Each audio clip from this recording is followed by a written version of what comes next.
चलिए आप लोग कैसे हैं? आज हम लोग बहुत मेरे सब्सक्राइबर या व्यूवर जो थे उन सबों का मतलब कि एक कमेंट आ रहा था कि सर आप स्टडी वाले वीडियो डालते हैं, साथ साथ बच्चों को थोड़ा मोटिवेशन दीजिए कि बच्चे कैसे पढ़े, क्योंकि हर लाइफ में विद्यार्थी जीवन में बहुत सारी प्रॉब्लम होती है ना। तो हम लोग आज सोचेंगे, तो हम चाहेंगे कुछ व्यूवर का एक कमेंट था और उस व्यूवर का ऑफलाइन हम थोड़ा क्लास लेंगे कि कमेंट के माध्यम से वो की थी अब उनका क्या प्रॉब्लम है ना। तो इसमें एक कमेंट की थी प्रीति कुमारी और उनका एक प्रश्न है जो कि आपके सामने अब प्रश्न उनका मुखाग्नि उन्हीं से सुन लेते हैं, बाकी हम आपको समझाएंगे। तो जितने मेरे व्यूवर हैं सभी सुनेंगे है ना। तो आप लोग सुनने के लिए तैयार हैं? Yes sir. तो चलिए खड़ा हो जाइए Preeti Kumari. Good morning all of you. Good morning, बोलिए। सर मेरा सवाल यही है कि जब हम लोग पढ़ाई करते हैं लोग तो ये मेरा ही सवाल है, कितने सारे बच्चों का भी सवाल होगा कि जो भी कोई 2 घंटा पढ़ता है, कोई 4 घंटा पढ़ता है, कोई 5 घंटा पढ़ता है। तो होता क्या है कि किसी मतलब कोई बच्चा होता है या फिर कोई स्टूडेंट होता है, उसके दिमाग में वो 2 घंटा पढ़े तो उसको टिक हो जाता है, यानी कि जो पढ़ा हुआ हो। और कोई होता है 10 घंटा भी पढ़े, 12 घंटा भी पढ़े, उसको मतलब उस टाइम में उसका मतलब जो पढ़ा हुआ होता है वो याद नहीं हो पाता है। तो इसके लिए हम क्या उपाय करें कि याद हो जाए? चलिए बहुत बहुत धन्यवाद। प्रीति कुमारी का जो सवाल था है ना, इस सवाल से सभी मेरे व्यूवर और सभी मेरे सब्सक्राइबर जितने भी हैं या जितने भी विद्यार्थीगण हैं, विद्यार्थी लाइफ, ये सब के लिए जरूरी है। तो चलिए आप लोग इस प्रश्न का आंसर जानना चाहेंगे? चलिए, तो कहने का मतलब है कि इस प्रश्न को जानने से पहले आप लोग आपको एक कहानी के माध्यम से समझाएंगे कि इस चीज को समझाने का प्रयास करेंगे। तो आप लोग कहानी सुनने के लिए तैयार हैं? तो चलिए, कहने का मतलब है एक गुरुजी थे है ना, एक गुरुजी थे और उसमें क्या हुआ कि तो एक गुरुजी थे है ना, और वो गुरुजी थे तो मान लीजिए कि अपने शिष्य के साथ जंगल जा रहे थे। तो उसमें बहुत सारे विद्यार्थी आप लोग जैसे थे है ना। तो अब वो जब जा रहे थे तो हर विद्यार्थी मतलब कि जंगल में जा रहा था, तो मान लीजिए कि उसमें एक से एक बढ़ के पेड़ था, तो छोटा बड़ा सब पेड़ होता है। तो उन्होंने बड़ा बोला कि एक काम करो, उस पौधा को उखाड़ दो। तो मान लीजिए कि वो गया विद्यार्थी तो एकदम फटाक से, नन्ही सा पौधा था और फटाक से पकड़ा, उसको उखाड़ दिया। बोला कि गुरुजी हो गया काम। फिर दूसरा विद्यार्थी गया तो बोले कि ठीक है अब थोड़ा उसको उखाड़ दो। तो थोड़ा इससे ज़्यादा हल्का बॉल लगा, तो फिर बोला गया पकड़ा उखाड़ दिया, फिर उखड़ गया, आसान था। फिर तीसरा पेड़ गया उखाड़ने के लिए, कोई तीसरा विद्यार्थी गया तो हो गया था। गुरुजी बोले तो अपना जाके गया तो थोड़ा बॉल लगा, इस दोनों की अपेक्षा बॉल कुछ और लगा, आराम से उखड़ गया। तीसरा चौथा हो गया तो थोड़ा उसको बड़ा पेड़ बता दिए, मैंने उसके हिसाब से थोड़ा बड़ा पेड़। अब वो जमीन के अंदर पूरी तरह से क्या कर लिया था, जकड़ लिया था। अब वो नहीं उखड़ पा रहा था तो प्रयास ज़्यादा किया, खूब प्रयास किया तो पेड़ लास्ट में अंततोगत्वा उखड़ा। लेकिन जब 5वां विद्यार्थी गया तो उसको एक थोड़ा बहुत पुराना वृक्ष बता दिए, बोले कि अब इसको जरा उखाड़ के दिखा दे। तो गया तो बोला कि गुरुजी तो नहीं हो सकता है, ये तो असंभव है गुरुजी, तो कभी हो ही नहीं सकता है। तो बोले देखे बेटा, जीवन में उसी तरह कोई भी चीज़ का एक नशा होता है। जैसे आप लोग अगर बचपन में, जैसे मैंने स्टूडेंट बच्चे होते हैं और आदमी, जैसे हम भी बच्चे थे, आप लोग भी बच्चे हैं, और हर आदमी अपने बचपना से क्या होता है, बड़ा होते होते बड़ा होता है, मतलब छोटा से बड़ा होते होते क्या होता है, बड़ा होता है। तो कहने का मतलब है कि जब वो बोले कि देखिए, जिस प्रकार पेड़ अगर छोटा होता है तो छोटा होता है तो उसको सब लोग उखाड़ सकता है, थोड़ा बड़ा होता है तो उसको उखाड़ सकता है, लेकिन थोड़ा और ज़्यादा बड़ा हो जाएगा तो उसको कोई उखाड़ नहीं सकेगा, क्योंकि वो जो होता है पूरी तरह मिट्टी में क्या होता है, जकड़ लेता है। उसकी बहुत सारी टहनियाँ होती है, बहुत सारी जड़ें हो जाती है, और जड़ हर जगह क्या होता है, डिस्ट्रीब्यूट हो जाती है और मिट्टी से कांटेक्ट में हो जाती है। तो उसको आंधी आए, पानी एक कस के आए, कोई दिक्कत नहीं, आंधी बड़का आ जाए तब वो नहीं उखड़ता है। तो कहने का मतलब है कि इसी तरह हर विद्यार्थी में एक विद्यार्थी जीवन होता है। आप लोगों को बताया जाता है, जो भी स्टूडेंट है, विद्यार्थी जीवन बचपना से ही क्या होता है, थोड़ा स्ट्रगल करने वाला होता है। जैसे आप लोग अभी बच्चे हैं, थोड़ा आप लोग स्ट्रगल कीजिएगा। अभी ना आपको कोई प्रश्न पूछ कर डैमेज कर सकता है, आपको कोई प्रश्न पूछ सकता है, आपको कोई कुछ भी कह सकता है, लेकिन वही थोड़ा बहुत अगर मेहनत बढ़िया से कीजिएगा, बढ़िया से सुकून से पढ़िएगा, छोटा छोटा बूंदे बूंदे तक मैंने कहीं से किताब से, यूट्यूब से, कोचिंग का नोट्स हो या यूट्यूब से हो, या मान लीजिए सेल्फ स्टडी हो, या किताब आप अपने से सेल्फ स्टडी नोट्स बना रही हैं, छोटा छोटा मटेरियल करके कहीं से इकट्ठा करके आप किसी भी क्लास में हो, यानी आपकी समझदारी अगर हो चुकी है, आपको समझ है कि हम पढ़ाई कर रहे हैं, तो जाहिर सी बात है आप कहीं से मटेरियल लाइए, स्टडी मटेरियल, लेकिन उसको बारीकी से अगर आप लोग अध्ययन कीजिएगा, तो अध्ययन करने का मतलब क्या हो गया कि आप छोटी छोटी अध्ययन, तो ये बचपन से थोड़ी डिमेरिट मेरिट हो जाती है। अब रहे टैलेंट की, तो बहुत सारे स्टूडेंट अगर 1 घंटा पढ़ते हैं तो उसकी पूरी माइंड में रिकॉल हो जाती है, क्योंकि उनकी जो बचपना जो थी पहले से उसकी बेस्ट लाइन बिजी है, यानी वो अपने आप को समझ के पढ़ा है, समझ के अपने से सेल्फ स्टडी किया है। तो जब जो विद्यार्थी अगर सेल्फ स्टडी ज़्यादा करेगा तो वो विद्यार्थी अपने में क्या होता है, थोड़ा बचपन से ही का तो मेहनती होता है। लेकिन आजकल तो देखिए भाई, सरकारी स्कूल तो हो गया है, सरकारी स्कूल में बच्चे जा रहे हैं, लेकिन बहुत सारी गवर्नमेंट पैसा दे रही है, उस मास्टरों को दे रही है, और यहाँ खान पान की सारी व्यवस्थाएं हैं। तो विद्यार्थी जीवन में आप बहुत ज़्यादा सुख, आप मैंने गरीब फैमिली से भी हैं, अमीर फैमिली से या गरीब से हैं, अगर सरकारी स्कूल में पढ़ रहे हैं तो हर गार्जियन थोड़ा जाकर उस पर बढ़िया से मैंने अपना एथी करता कि हाँ थोड़ा मास्टर से बात करता, महीने की बात छोड़िए, सप्ताह में गार्जियन जाकर मिलता, अभिभावकगण मिलते उन्हीं सरकारी स्कूल वालों से। तो उनके जो भी टीचर थे, बताइए गवर्नमेंट उनको 50,000 सैलरी, 40,000, 45,000, 50,000 प्लस महीना दे रही है। किसके लिए दे रही है? पढ़ाने के लिए। तो आज हमारे बिहार की जो स्थिति है, एजुकेशन पहले से बिगड़ा हुआ है, और आज इससे नहीं, पहले से बिगड़ा हुआ है। जब से सरकारी स्कूल खुला तो यहाँ पर देखिए एक डिमेरिट रहा, जितने भी अफसर ग्रेड के आदमी, जितने भी प्राइवेट सेक्टर से नौकरी करने वाले लोग हैं, उन सबों के बच्चे अच्छे अच्छे स्कूल में पढ़ते हैं जहाँ मंथली फीस ज़्यादा लगता है।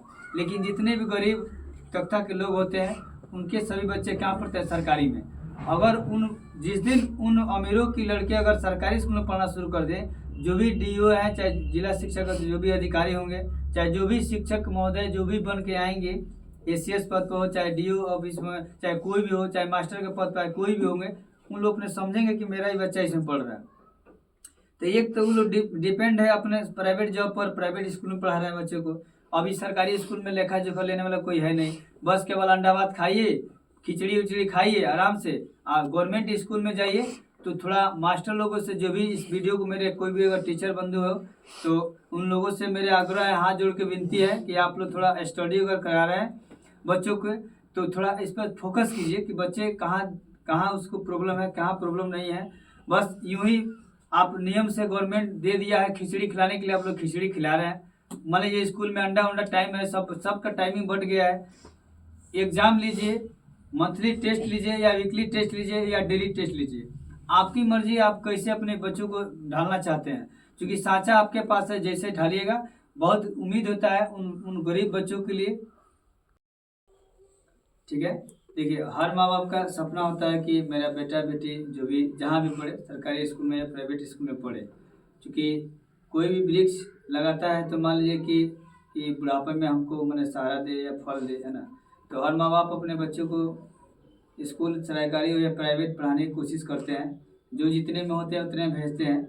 तो कहीं ना कहीं प्राइवेट सेक्टर में ऐसे देखा गया है कि बच्चों को ज़्यादा ही कुछ डिसिप्लिन किया जाता है, मैंने अनुशासित किया जाता है, उसको समझाया जाता है, बुझाता है। लेकिन प्राइवेट सरकारी स्कूल में देखा गया है या हम लोग देख रहे हैं कि अगर गार्जियन नहीं जा रहे हैं स्कूल में, तो अब तो हम कह नहीं सकते हैं, क्योंकि हर मास्टर हर स्कूल का अपना अपना सरकारी का, बहुत सारे सरकारी स्कूल ऐसे भी हैं जहाँ समझिए कि प्राइवेट का एकदम समझिए कि जिन लोग को तय का कान कटता, तो प्राइवेट का भी कान कट रहा है। बढ़िया एजुकेशन है, बढ़िया पढ़ाई है, वहाँ के मास्टर अपनी पूरी ईमानदारी से अपने बच्चा बाल बच्चा समाज कर उसको एजुकेट कर रहे हैं।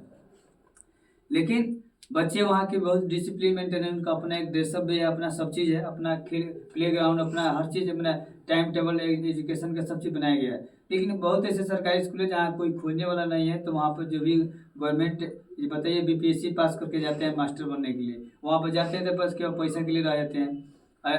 अंडा चावल आप लोग को ये नहीं बोला जा रहा है, हंस जा रहा है, आपको खिलाइए, सरकार जितनी व्यवस्था कर रही है, बहुत सरकारी स्कूल खुलने से गलत नहीं है, सरकारी स्कूल बहुत बढ़िया है। क्योंकि मान लीजिए कि बहुत ऐसा गार्जियन जिसके पास पैसा नहीं है, जिसके पास खाने को लाले पड़े हैं, वो अपने बच्चे कहाँ पढ़ाएंगे, जिसके पास कोचिंग का फीस देने का पैसा नहीं है, जिसके पास मान लीजिए स्कूल का फीस देने का पैसा नहीं है, उन लोग के बच्चे तो नहीं ना पढ़ेंगे जी। इसीलिए सरकारी स्कूल बनाया गया है गवर्नमेंट के द्वारा, और सरकार अपने से पैसा अप्रूवल करती है अपने पास से, ठीक है। तो देखिए, हमारा लास्ट विनती यही है कि हर गार्जियन जिस प्रकार उम्मीद लगाता है कि मेरा बेटा बेटी जहाँ भी पढ़े अपने जीवन में अच्छा करे, और अच्छा ही नहीं, अपने पद पर मैंने अपने आप से खड़ा होके, अपने पाँव पर खड़ा होके कोई पद हासिल करे और मेरे बुढ़ापा की सहारा बने। तो मेरे जितने भी इस वीडियो को मेरे प्यारे भाई बहन देख रहे हैं, और अगर वो किसी सरकारी स्कूल में ज्वाइन कर रहे हैं या प्राइवेट स्कूल सेक्टर से हैं, कहीं भी हो, अगर एजुकेशन लाइन से हैं तो ये एजुकेशन की महत्व समझ रहे हैं। क्योंकि कहा गया है शिक्षा वो श्रेणी का दूध होता है जो पीता है वही दहाड़ता है। आप लोग पूरी ईमानदारी से स्टडी कीजिए और बच्चों को अच्छा से अच्छा एजुकेशन दीजिए, ताकि हर बच्चे चाहे सरकारी हो या प्राइवेट हो, उनको सरकारी वालों को ये ना फीलिंग हो कि हम सरकारी में पढ़ते हैं, उनको लगे कि उनको वो वाला फील होना चाहिए कि हम लोग प्राइवेट में पढ़ते हैं। और प्राइवेट वालों को ऐसा कर दिया जाए, सरकारी वाले अगर अच्छे ईमानदारी से पढ़ाना शुरू करें, क्योंकि प्राइवेट सेक्टर से मंथली ज़्यादा मिलती है सरकारी में, और सरकार फिक्स कर देती है। अब डेली जाना होता है, बच्चे जाए या ना जाए। तो इसके लिए हम यही कहेंगे कि संदेश ये है कि सभी जितने भी मैंने सरकारी टीचर जो बीपीएससी पास कर जा रहे हैं, उनको जब इतने अपना हायर एजुकेशन डीएड बीएड या बीएड मान लीजिए इतने करके आप लोग जा रहे हैं, आप लोग पूरी ट्रेनिंग दी जा रही है आपको एजुकेशन कैसे बच्चों को कराया जाए, आप लोग बच्चों को अच्छे से अच्छा शिक्षा दीजिएगा, तो उसके हिसाब से बच्चा क्या करेगा, अपनी ढलेगा। और सुराही, देखिए सुराही अगर बने कुम्हार होता है तो वही मिट्टी से घड़ा बनाता है तो शीतलता प्रदान करता है, और वही मिट्टी से मान लीजिए अगर क्या बोलते हैं उसको चिलम बनाता है तो क्या होता है, दर्दनाशक होते हैं, चूँकि नशा के लोग शिकार हो जाते हैं। तो आदमी वही होता है, जैसे आप ढलिएगा सांचा में वैसे ही बच्चे ढलेंगे। तो जो भी मेरे गवर्नमेंट टीचर के जो भी टीचर हैं, मैं सबों से फिर से दोबारा हाथ जोड़ के हिमांशु कुमार विनती करता हूँ कि आप लोग जहाँ भी पढ़ाएं, जिस स्कूल में भी पढ़ाएं, थोड़ा बच्चों पर ध्यान दें, ताकि एक दिन ऐसा है कि जितने भी प्राइवेट सेक्टर से स्कूल है वहाँ के जो भी बच्चे हैं, ऐसा उनको लगे कि काश हम भी एक बार थोड़ा सरकारी में जाकर पढ़ लें। क्योंकि आपको उन लोग को अपना इन्वेस्टमेंट सेल्फ लगाना होता है प्राइवेट स्कूल का, लेकिन ये वाला जो होता है गवर्नमेंट उनको पैसा दे रही है, गवर्नमेंट उसको टीचर के फीस दे रही है, गवर्नमेंट स्कूल की पूरी डेकोरेशन का पैसा दे रही है, बच्चों की खान पान के पैसा, ड्रेस की पैसा, उनकी जितनी प्रोत्साहन पैसा गवर्नमेंट के द्वारा दी जाती है, सब चीज़ व्यवस्था की जाती है। बस आपसे विनती यही है कि थोड़ा बच्चों को अपने बच्चा समझ के बढ़िया से पढ़ाएं, ताकि अगर बच्चे देश के मेरे भविष्य, अगर जैसे बच्चे एजुकेशन रहेंगे तो अच्छे से अच्छे अगर एजुकेट कीजिएगा तो देश के बच्चे अधिक विकसित होंगे और हमारा देश अच्छे विकसित होगा, तो एक राष्ट्र का अच्छा विकास होगा। अच्छा विकास होगा तो अच्छा हमारे अदर कंट्री में, अदर दुनिया वर्ल्ड में हमारे लोग क्या होगा, नाम होगा। तो अभी बिहार जो है बहुत पीछे एजुकेशन लाइन से, और बहुत सारा प्रॉब्लम अभी है बिहार में, बहुत सारी प्रॉब्लम है धीरे धीरे, लेकिन एजुकेशन सिस्टम हो जाएगी तो दुनिया के हर चीज़ लगभग ऐसा लग रहा है कि धीरे धीरे क्लियर, हर बच्चे पढ़ेंगे, डेवलप करेंगे। और जो भी विद्यार्थी जो भी हमारे यहाँ से पलायन जो भी जा रहे हैं दूसरे अदर स्टेट में, मैंने मान लीजिए कोई जॉब को लेकर या जितने भी, देखिए बिहार तो सबसे ज़्यादा हमारे आईएएस अफसर जो भी अधिकारी बनता है, जितने बिहार में सबसे ज़्यादा पैदा होते हैं बिहार से, लेकिन वो दूसरे स्टेट में चले जाते हैं। यहाँ पर कमांड करने हो स्टडी करने के लिए बहुत सारे मेहनत करते हैं बिहार के बच्चे, बिहार बोर्ड के जो भी स्टूडेंट है बहुत ज़्यादा मेहनत करते हैं, लेकिन उनकी मेहनत का परिणाम यहाँ पर देखने को नहीं मिलता है। चूँकि तो हर कोई जहाँ भी हो अपनी ड्यूटी ईमानदारी से करे, ठीक है। क्योंकि एक माँ को ये न लगे, एक बाप को ये न लगे अगर कि मेरा बच्चा सरकारी स्कूल पढ़े, उसको ये लगे कि हम लोग कहीं ना कहीं हम लोग प्राइवेट सेक्टर से ही पढ़ा रहे हैं, ठीक है। तो ये बात रहा। और अभिभावकगण के इसमें ये विनती है कि अभिभावकगण जितने भी विद्यार्थी अगर स्कूल में जा रहे हैं तो उनका टाइम टेबल का ध्यान रखें, और समय से बच्चे स्कूल पहुँचे कि ना पहुँचे। जरा आपकी फीस नहीं लग रही है, आपको किसी प्रकार की टेंशन सरकार नहीं दे रही है, तो भाई आप स्कूल में थोड़ा, आप जो समय इधर उधर गपशप में बिता रहे हैं, आप केवल स्कूल में जाइए और उन बच्चों के जो टीचर हैं उनसे मिलिए, प्रिंसिपल से मिलिए, बोलिए कि मेरा बच्चा आया है कि नहीं आया है। नहीं तो बच्चे घर से तो निकल जा रहे हैं, रास्ते में रह जा रहे हैं, स्कूल नहीं पहुँच रहे हैं, ठीक है। तो थोड़ा इस चीज़ पर हर गार्जियन को भी अपना थोड़ा एक अपना कर्तव्य बनता है कि बच्चे को थोड़ा देखभाल करें, और डेली उनकी कपड़ा का मेंशन हुआ या स्टडी मटेरियल हुआ, जैसे किताब वगैरह हुआ। अभी तो बहुत सारे किताब होता है स्कूल में सब में ले जाता है, लेकिन कॉपी वगैरह खरीदना होता है, पेन खरीदना होता है। तो उतना करके थोड़ा आप अपने मंथली जो इनकम आ रही है, हर गार्जियन चाहे तो उतना मेकअप कर सकता है, क्योंकि अगर उतना मेंटेन करेगा तभी ना बच्चे पढ़ेंगे जी। तो उसमें एजुकेशन के लिए ये नहीं कि केवल टीचरों का ही अनुभव है, गार्जियन की बहुत बड़ा रोल है। क्योंकि गार्जियन तो मान लीजिए कि समझते मेरा लड़का स्कूल में जा रहा है, अब टेंशन ही क्या है, दिन भर गपशप करेगा, फास्टिंग करेंगे, बच्चे कहीं और है, मास्टर कहीं और है, बच्चे गार्जियन कहीं और है। तो उन मम्मी और और जो भी उन बच्चों की मामी और पापा हैं उन सबों से रिक्वेस्ट है कि आप लोग अभी थोड़ा दयनीय स्थिति ना बनाइए। जब आपकी सरकारी फीस नहीं लग रही है, मान लीजिए मंथली फीस कोचिंग हो रहा है। कोचिंग देखिए, कोचिंग वाला क्या कर सकता है, कोचिंग कितना कोई करेगा। मान लीजिए 23 घंटा में 24 घंटा एक दिन का होता है भाई। 24 घंटे में तो सुबह 9 बजे से सरकारी स्कूल में बच्चे 4 बजे तक चले जाते हैं। उसके बाद मान लीजिए बच्चे 4 और 3 7 घंटा 6 घंटा 7 घंटा स्कूल में रहते हैं। फिर यहाँ पर और जो बचा समय घर पे स्पेंड करते हैं, कोचिंग वाला 1-2 घंटा बुलाता है तो उसके टाइम करता है, तो वो बच्चों को कितना समझा पाएगा, उसको एजुकेशन कराएगा, सिलेबस कवर कराएगा। सरकारी स्कूल में सिलेबस कवर हो ही नहीं रहा है। 8-8 टीचर जहाँ लगे हुए हैं वहाँ पर टीचर को ये लग ही नहीं रहा है कि सरकारी स्कूल में कोई प्रकार का विषय का मेंशन करना है। एक तो इतना गवर्नमेंट छुट्टी कर रही है। अभी जो भी ACS पद पर बहाल हुए थे उसके पहले हमको इतना लगा उनकी व्यवस्था है ना, लेकिन के पाठक थे, कौशल किशोर पाठक जो थे, मैं उनके दिल से नमन करता हूँ, क्योंकि उनकी जो सिस्टम बनाई गई है और उन्हीं की सिस्टम बनाया हुआ है। बाकी सभी लोग आएंगे पीछे से चलेंगे, उन्हीं के बनाया गया सिस्टम है। तो उन्होंने गलत नहीं किए, मास्टर को रोल अदा करना चाहिए। क्योंकि बच्चे क्या जानते हैं, बच्चे तो क्या होते हैं, बच्चे तो बच्चे होते हैं भाई, वो दिल के सच्चे हैं। उनको ये लगता है कि सब पूरी दुनिया इतना ही में है। एक मेढक के कुआं बन के स्कूल से घर, घर से कोचिंग, बस आपको समझाना है कि कब कोचिंग में रहना है, कब स्कूल जाना है, कब क्या करना है कुछ। तो इसीलिए जितने भी बच्चे के गार्जियन अगर स्कूल में है तो टीचर है, कोचिंग में है तो कोचिंग का टीचर है, घर पर है तो घर का जो गार्जियन है जिसके बच्चे हैं उनके भी अपने बड़े भाई जो भी है या बहन है या जो भी पढ़े लिखे हैं, सबकी कर्तव्य बनता है कि बच्चे कहाँ हैं, कैसे हैं, क्या कर रहे हैं, क्या नहीं कर रहे हैं। देख रेख थोड़ा रहिए। अगर बिना देख रेख नहीं कीजिएगा तो बच्चे स्कूल में नहीं पढ़ पाएंगे और सरकार उनकी भुगतान करते रहेंगी, मास्टर लोग का पैसा मिलता रहेगा, बच्चे अलिटरेट रहेंगे, नहीं पढ़ पाएंगे। तो इसीलिए विनती यही है कि देखिए, पढ़ाई कहाँ से बिगड़ती है। अभिन प्रीति एक प्रश्न पूछी थी इसमें कि पढ़ाई हम लोग को समझ नहीं आ रहा है, घंटों पढ़ाई कर रहे हैं। तो घंटों स्कूल में 8 घंटा लोग पढ़ाई करता है, लेकिन वहाँ की पढ़ाई और कोचिंग में 1-2 घंटा का पढ़ाई, घर पर पढ़ाई हो ही नहीं रहा है, कोई गार्जियन देख ही नहीं रहा। बताइए बच्चा कहाँ से पढ़ पाएगा। तो उसके पास नॉलेज बेसिक ही होना चाहिए। तभी बेसिक नॉलेज अगर नहीं होगा तो हमारी एलिमेंट्री नॉलेज है। हर स्कूल का जो भी सरकारी 8वां तक हम लोग 5वां तक प्राइमरी स्कूल होता है, उसमें बच्चों को अगर बढ़िया से नहीं ढालिएगा तो हायर क्लास में जाकर जाते जाते उनकी पूरी हॉपलेस चढ़ जाएगी और उनकी एक बोरियस फील होगी और वो बढ़िया से नहीं पढ़ पाएंगे, है ना। तो इसीलिए उनको हर बच्चे की माँ और पिता यानी अभिभावकगण से विनती है, चाहे जितने भी मेरे इस वीडियो को देख रहे हैं मेरे प्यारे भाई, अगर अपने अपने बच्चों को थोड़ा देखिए, जहाँ भी पढ़ रहे हैं प्राइवेट सरकारी में, उनको ये बोलिए जाकर स्कूल से मिलिए, बच्चे डर के मारे पढ़ेंगे बढ़िया से। और उनके घर पर एजुकेशन की कुछ व्यवस्थाएं कीजिए, शांति दीजिए, माहौल बना कर रखिए, ठीक है, तब जाकर बच्चे पढ़ेंगे। और माहौल होता नहीं है, बच्चे के लिए बनाना पड़ता है। आप नहीं सोचेगा तो कौन सोचेगा। और देश के लिए और हमारे भविष्य के लिए भी अच्छा होगा, बच्चे के लिए भी होगा और आपके बुढ़ापे के लिए काम आएगा। और बुढ़ापे के लिए धन संचना कम कर दीजिए, लेकिन बच्चों को एजुकेशन दीजिए।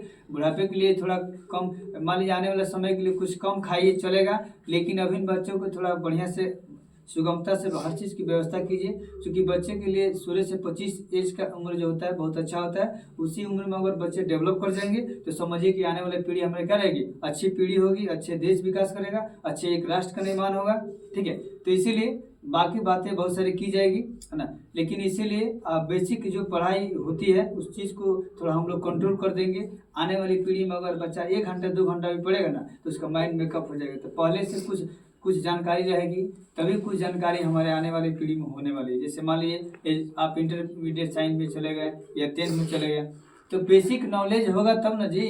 तो पहले गिनती कहाँ से स्टार्ट होती है, 1 से आती है, उसके बाद 2 आती है, उसके बाद 3 आती है। तो हायर क्लास में स्टूडेंट चले जाते हैं, लेकिन ये बैकग्राउंड जो पीछे सरकारी या प्राइवेट स्कूल में है, वहाँ के बच्चे अगर वहीं से थोड़ा डेवलप होकर निकलेंगे ना तो आने वाले उनकी हर एक क्लास क्या होगी, एक अच्छी बीतेगी।